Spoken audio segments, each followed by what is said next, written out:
Wowzers. It is cold. It's about 30 degrees out. And I mean, it's not even November yet. So I had to hunt today. I know in the last video I told you I was getting frustrated, and you know, I'm done with my moping and just gonna get out there. And today I'm gonna do something really fun and new, at least for on the channel. I've been doing it for years, but you haven't seen it yet. This year I'm gonna go out on my climber. It goes around the tree at the base of the tree, and then you climb up the tree. And the thing is, with the climber, you can go to a new place. You can hunt a new spot relatively quickly. This morning there's a tree that I already know in the corner of the third field that I know I can climb easy. I can find it in the dark, and it's a good spot. I've seen tons of deer from it over the years here on the property, and I think even with the way the construction's been, the deer will still be going by that spot. I think. I don't know, but I haven't had a camera up there, but I figure, you know what? Let's give it a shot. So this morning we're headed up to the third field in the climber.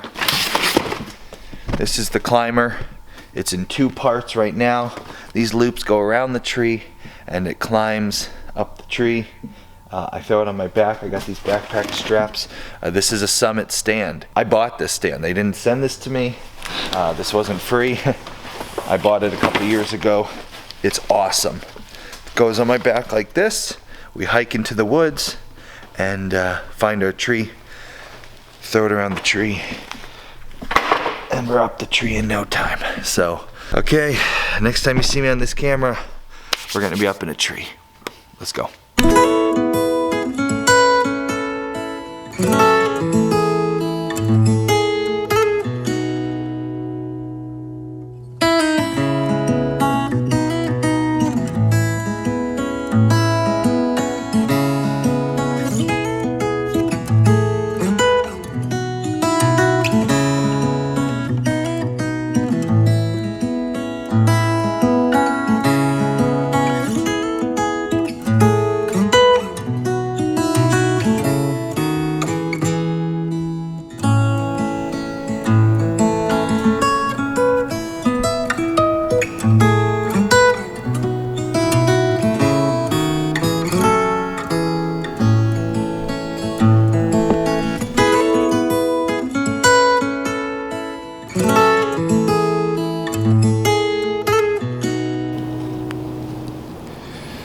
I'm up in a tree this morning in a climbing stand.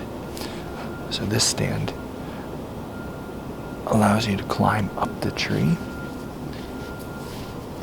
and it allows you to be more mobile. I'm in the corner of what used to be a really big field, and will be again in the future once it grows back. But this right in front of me is a big transition. Deer go across this ridge a lot. I'm just hoping for one. I've heard a few already today, but none got close enough to see them. I could hear them walking, but I couldn't see them. So let's see, we're gonna hang out for a few more minutes and hopefully something comes through.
awesome. I was getting ready to actually climb down. I was thinking the morning was almost over, but I had a sandwich to tide me over. And then I started changing out batteries on the cameras, and I saw some activity over there. There were 2 deer. One of them was that buck that you just saw come through. He was right under my tree. I'm gonna finish up. That was a little while ago. I've sat here for a while now. There's no more deer.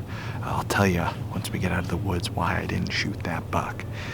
But awesome morning in the woods. Having a buck that close was really, really exciting. I was shaking. So awesome hunt. I'm here on our farm, and I'm glad I came to this spot. The wind was perfect. Everything worked out really good.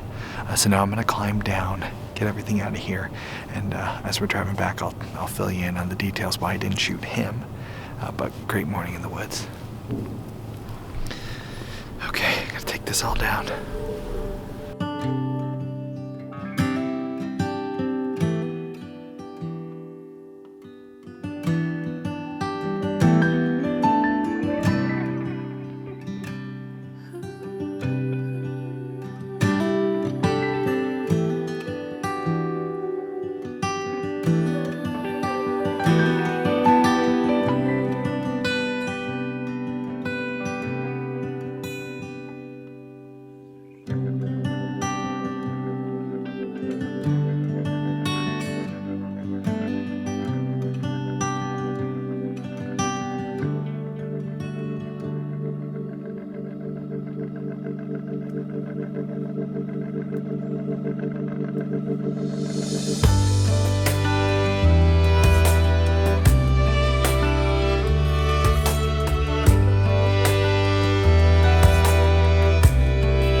Okay.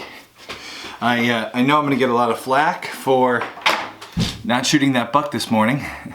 So I figured I would just sit down and tell you why I didn't do that. So first, let me say what I'm about to talk about. It's for my own decision, why I choose to let bucks like that walk by me when I'm out in a tree stand and I don't shoot them. If you want to shoot a buck like that, it's all good, man. You can, when you're out hunting, you can shoot whatever you want. I'm not telling you what to do. I'm not telling you what is right or wrong when you're out hunting. But why did I let that buck walk by? I'm out there in the woods. I got all my gear on. I woke up at 4:30 a.m. to start that hunt. I was out there ready, my bow and arrow, and boom, that buck walks right in front of my tree stand, closer than I needed it to. I could have had an easy shot, would have been neat in my freezer, done. So why did I let that buck walk? I know I'm gonna hear cries. I'm gonna hear it. The cry, trophy hunter! You're just out there trying to shoot giant bucks. You trophy hunter, you're obviously not hunting for the meat. All right, so let's talk about why I hunt.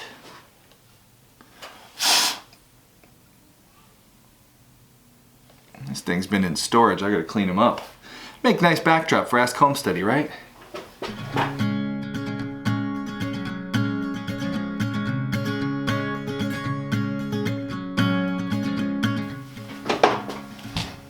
Yeah, we're getting there. Slow and steady. I'll put something new up every week. So for me, hunting is more than just about the meat. I hunt for meat to feed my family, but I also hunt because I enjoy going out into the woods. I enjoy being out in the wilderness, outside up in the trees. I love watching the sunrise while I'm sitting up in the tree stand in the dark as the woods come alive.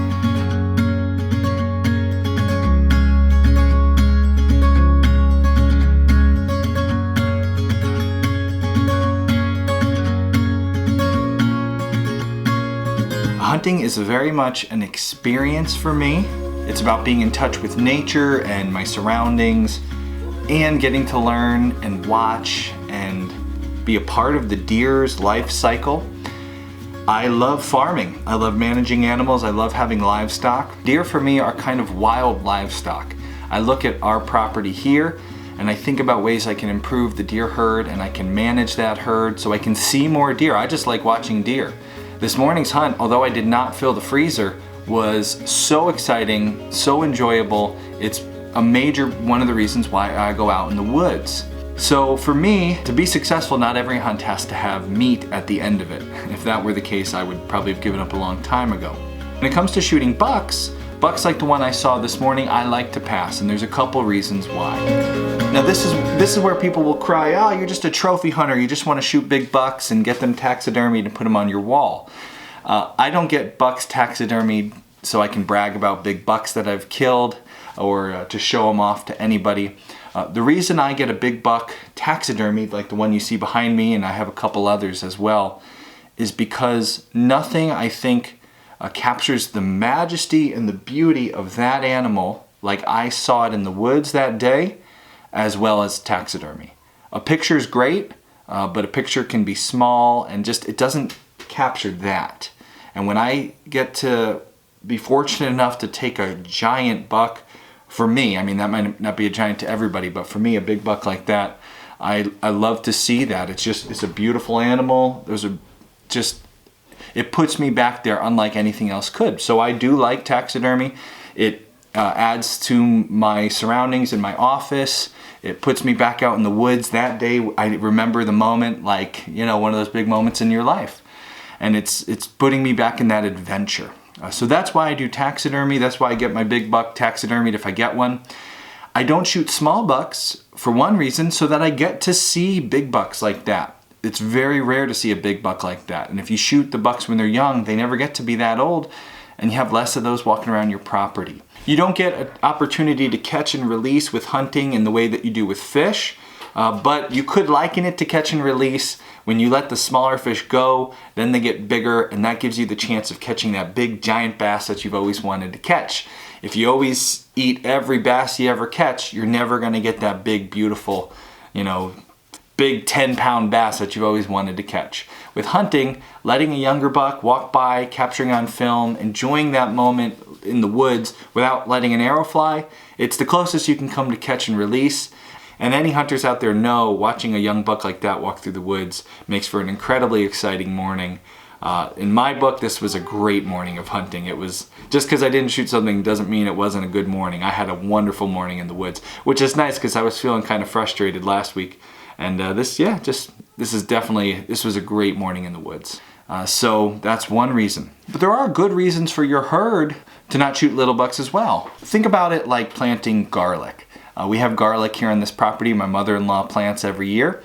She harvests her garlic cloves, and she harvests them and she dries them out. We have a video of that a while back. And then in the fall, right about now, she selects the biggest garlic cloves out of her garlic, the ones that perform the best, and she saves those. She doesn't eat those, and then those go and get planted this year so that every year the biggest and the best garlic continue to produce the biggest and the best garlic.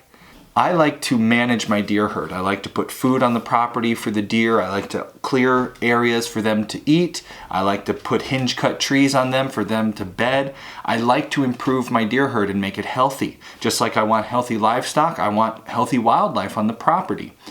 And if you kill all the young bucks on your property, what you're doing is you're not allowing the breeding, selective breeding that takes place in the wild to happen naturally.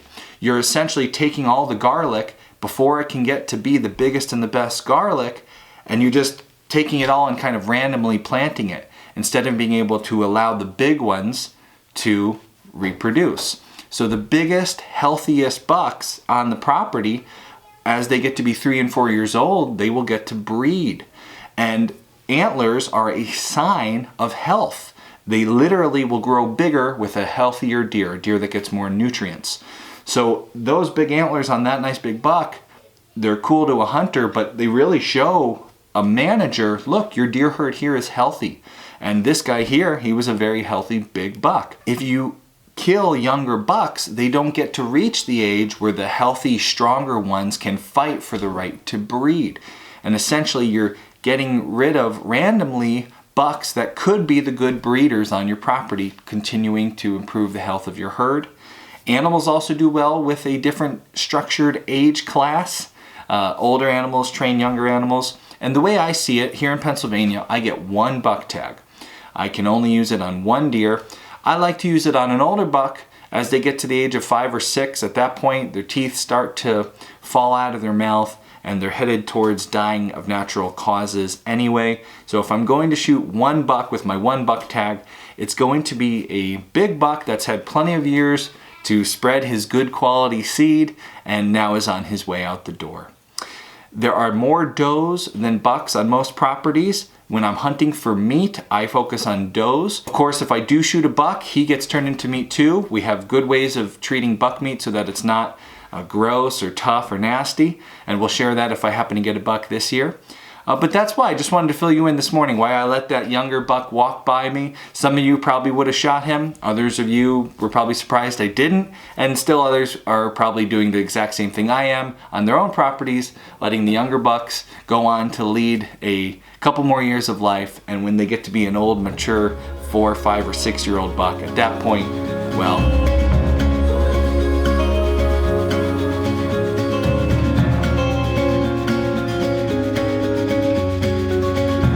the buck that walked by me this morning walks by me in 2 years, yeah, at that point he's going to be meat in the freezer. If you have any questions, of course, leave them in the comments below and I can answer them in a future hunting video. But I figured I was going to get a lot of people wondering, why are you out in the woods with a bow and arrow to watch deer walk by? And I would just help answer that question as best I could. Death often changes plans in a homestead. In tomorrow's video, we talk about how the death of a goat has changed our plans for this upcoming winter and spring. Our plan was to have Lacey bred and inbred, having kidded and already in milk. Tune in tomorrow morning because we will be releasing this video in the morning. And the vet right away said, we've had a boom in West Nile disease. They did some tests to make sure it wasn't rabies or anything else, and the results came back. If you love our show, you can help us produce this show. Every time you're going to go shopping online, before you go to Amazon.com, type in amsteady.com in the URL bar. It will forward you to Amazon, but by typing in Homesteady first, we get a bonus for sending you to Amazon, and it doesn't cost you a penny extra, and it really helps us do this show. We thank you for doing that.